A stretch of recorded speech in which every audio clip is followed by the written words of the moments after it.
My life changed the day I learned the truth about my wife, Nancy. At first, our marriage seemed perfect, 5 years filled with love, laughter, and shared dreams. I never doubted her devotion. But looking back, I now see how blind trust and ignorance can disguise the signs of betrayal.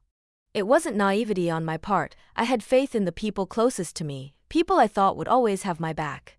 That faith, however, was shattered. It began with a phone call.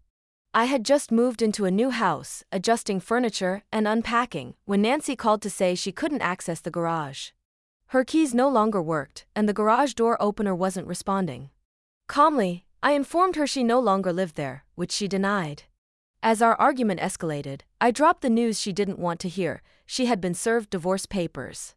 Her betrayal was no longer a secret, and I wasn't willing to tolerate it. Nancy's denial rang hollow. For weeks, I had been piecing together the truth, starting with a revelation from my best friend, Adam.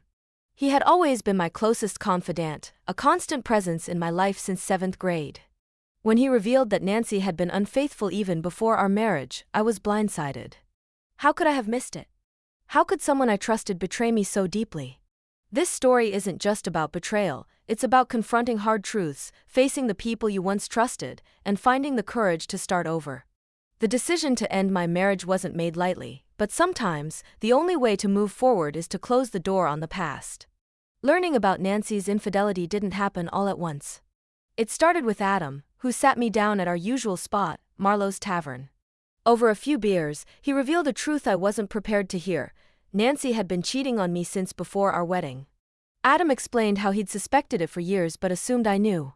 He believed I had quietly accepted her actions, just as he had with his own wife's unconventional behavior. Adam's perspective was shaped by his own marriage. He and his wife, Emily, were swingers, openly engaging in relationships outside their marriage with mutual consent. To Adam, relationships could operate on different rules as long as both partners agreed. He assumed Nancy and I had a similar arrangement. His assumptions made him keep quiet, thinking I was complicit. But I wasn't. What hurt most was realizing how long this had gone on. Nancy's so-called card nights with her sorority sisters and book club meetings were nothing but alibis. She even used my business trips to disguise her affairs, hosting lovers in our home. When Adam detailed the patterns of her deception, the weight of it all hit me. The timeline stretched back 6 years, long before we exchanged vows. Determined to verify Adam's claims, I installed a hidden camera in our bedroom. It was a painful decision, but I needed proof. On my next business trip, the camera recorded everything. What I saw confirmed my worst fears. Nancy wasn't just unfaithful, she was shamelessly bringing her lovers into our shared space. The footage devastated me, but it also gave me clarity. My trust in Nancy was broken beyond repair. Still, I wasn't ready to confront her immediately. I needed time to think, to plan my next steps. I met with a divorce lawyer to understand my options and began preparing for the inevitable fallout.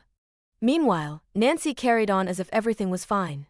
She greeted me with smiles, kissed me goodbye, and asked about my day like nothing was wrong. Her normalcy made me question my sanity. How could she pretend so effortlessly? But the evidence didn't lie. I knew what had to be done. One morning, I told Nancy I'd be leaving for another business trip. It was a lie, of course, meant to give me the space to finalize my preparations. As soon as she left for her book club, I had the locks changed and the garage code reprogrammed. I moved her belongings out of the house and delivered the divorce papers. By the time she returned, she was no longer welcome. Nancy's reaction was predictable. She claimed she had done nothing wrong, insisting her actions weren't cheating. She argued that her relationship with her lover, Abigail, was separate from what we shared. Nancy revealed she was bisexual and that Abigail had been her partner since college. To her, it wasn't betrayal, it was fulfilling a part of herself I couldn't provide. Her reasoning infuriated me. She may have convinced herself she wasn't cheating, but her lies told a different story. For 6 years, she had deceived me, hiding her double life. Whether it was with a man or a woman, her actions broke the foundation of our marriage: trust. I asked Nancy if she could give up Abigail and focus on our marriage. Her response was clear: she couldn't. Abigail was as much a part of her life as I was, and she wasn't willing to let that go. That admission sealed the fate of our relationship. As painful as it was, I realized there was no saving our marriage. Nancy wanted both worlds, but I couldn't accept being part of a marriage that required me to share her. The final unraveling of my marriage felt like a storm crashing down on everything I thought I knew. After Nancy admitted she couldn't give up Abigail, I knew there was no point in dragging things out. But that didn't mean the end came quietly. Nancy's attempts to justify herself grew more desperate. She argued that her relationship with Abigail didn't diminish her love for me. She claimed she'd been careful to ensure I was never neglected, pointing to our frequent intimacy and her efforts to maintain the illusion of normalcy. To her, love and fidelity weren't the same thing. But I couldn't see it her way. Cheating was cheating, no matter how she framed it. I told her this, but she dismissed my feelings as narrow-minded, even accusing me of being homophobic for not understanding her needs. That only deepened the divide between us. The situation became even more volatile when my brother Mason and his wife, Abigail, were dragged into the mess. Abigail, of course, was Nancy's lover, but Mason's role in all of it turned my stomach. He had known about the affair from the beginning and chose to keep it from me. Worse, he covered for Nancy, giving her an alibi and a safe place to meet Abigail. His betrayal stung almost as much as Nancy's. When Mason confronted me at Marlowe's tavern, furious about the divorce papers and the fallout it caused, I couldn't hold back my rage. The punches I threw at him weren't just about his betrayal, they were about years of lies and deception. I knew I'd burned a bridge I could never rebuild, but in that moment, I didn't care.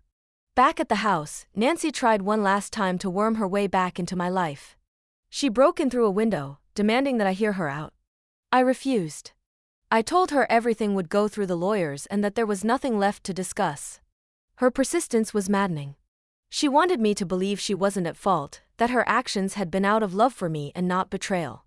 She even tried to rewrite the narrative, claiming her affair with Abigail didn't count as infidelity because there were no other men involved. But it wasn't just Abigail. There were others, men and women alike. The recordings, phone records, and eyewitness accounts left no doubt.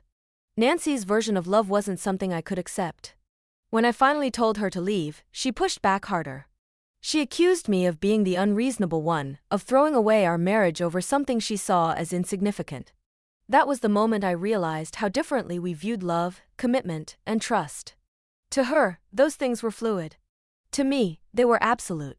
Nancy eventually moved in with Mason and Abigail, occupying their spare bedroom while we finalized the divorce. Even after everything, she continued to deny having any romantic involvement with Mason, claiming their arrangement was strictly about convenience. I didn't believe her. The divorce was messy, but the outcome was clear. Nancy and I were done. The love I once felt for her had turned into a hollow ache, a reminder of how much she'd destroyed. My relationship with Mason and Abigail was beyond repair. I cut them out of my life entirely, refusing to attend family gatherings where they were present. It wasn't just my marriage that ended, it was the life I thought I'd built. Every plan Nancy and I had made, every dream we shared, was now meaningless. But as painful as it was, I knew walking away was the only option. When the divorce was finalized, I felt a mix of relief and sadness. The marriage I had cherished was gone, and I was left to pick up the pieces. Nancy moved on quickly. She remarried, though I never found out if she told her new husband about her history. I couldn't bring myself to care.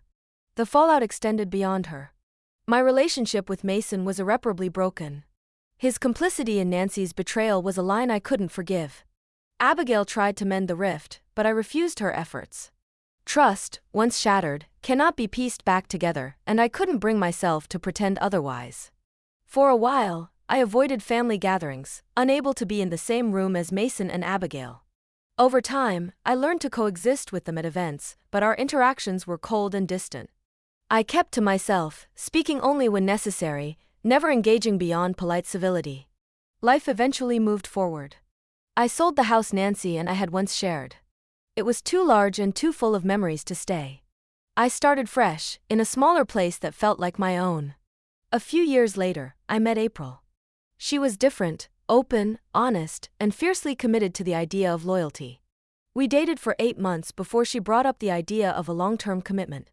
Before taking that step, I told her everything about my past with Nancy. April listened carefully, then reassured me she valued fidelity above all else. We married, and for the first time in years, I felt at peace. April and I built a life together rooted in trust. When she told me she was pregnant, I was overwhelmed with gratitude and hope.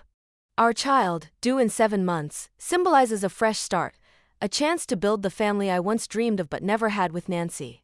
Reflecting on it all, I've learned that love without trust isn't love at all. No matter how deeply you care for someone, a relationship can't survive deception. Staying true to your values is hard, but it's the only way to find genuine happiness. If this story resonated with you, leave a comment and share your thoughts. Have you faced a similar situation, or do you have advice for others navigating betrayal? Let's start a conversation.